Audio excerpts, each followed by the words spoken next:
Mirziyoyev 30-yanvar kuni O'zbek Neftigaz aksiyadorlik jamiyati faoliyatida samaradorlikni oshirish masalalari yuzasidan taqdimot bilan tanishdi. Iqtisodiyot va aholining tabiiy gazga bo'lgan ehtiyoji ortib borayotgani, yangi zaxiralarni aniqlash, mavjud konlar samaradorligini oshirish va yangilarni ishga tushirishni taqozo etmoqda. Shu munosabat bilan O'zbek Neftigaz aksiyadorlik jamiyatining oldiga sohada natijadorlikni tubdan oshirish va zamonaviy yondashuvlarni joriy etish vazifalari qo'yilgan. 2025-yilda jamiyat korxonalari tomonidan 25,2 milliard kub metr tabiiy gaz qazib chiqarilib, 56 ta yangi quduq burg'ilandi. 29 ta quduq mukammal ta'mirlandi. 2026-2027-yillarda tabiiy gaz chiqarish hajmini barqaror darajada ta'minlash, 300 dan ortiq geologik texnik chora-tadbirlarni amalga oshirish rejalashtirilgan. Taqdimotda buning uchun amalga oshirilishi lozim bo'lgan ustuvor vazifalar to'g'risida axborot berildi. Jumladan, geologiya qidiruv va geologik texnik tadbirlar samaradorligini oshirish, zaxiralarni ko'paytirish va qazib chiqarish hajmlarining barqarorligini ta'minlash, xaridlar tartib-taomillarini takomillashtirishga alohida e'tibor qaratiladi.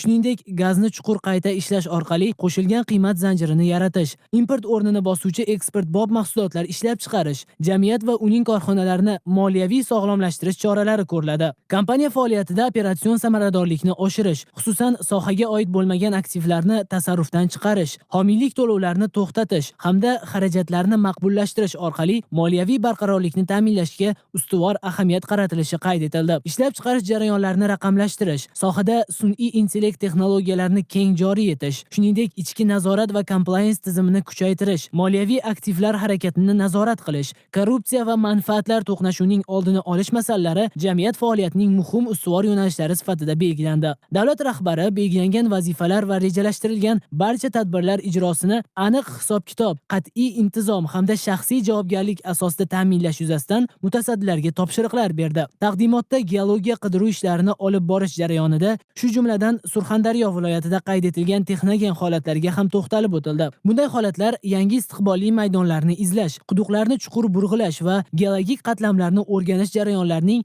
tabiiy tarkibiy qismi bo'lib, ular dunyo amaliyotida ham ko'p uchrab turadi. Yurtimizda bunday vaziyatlarda tegishli choralar ko'rib borilayotgani ta'kidlandi. Prezident mutasaddilarga geologik tadqiqotlar olib borilayotgan hududlarda doimiy monitoringni kuchaytirish, zamonaviy nazorat texnologiyalarini joriy etish hamda aholi xavfsizligini ta'minlash masalalariga alohida e'tibor qaratish yuzasidan ko'rsatmalar berdi.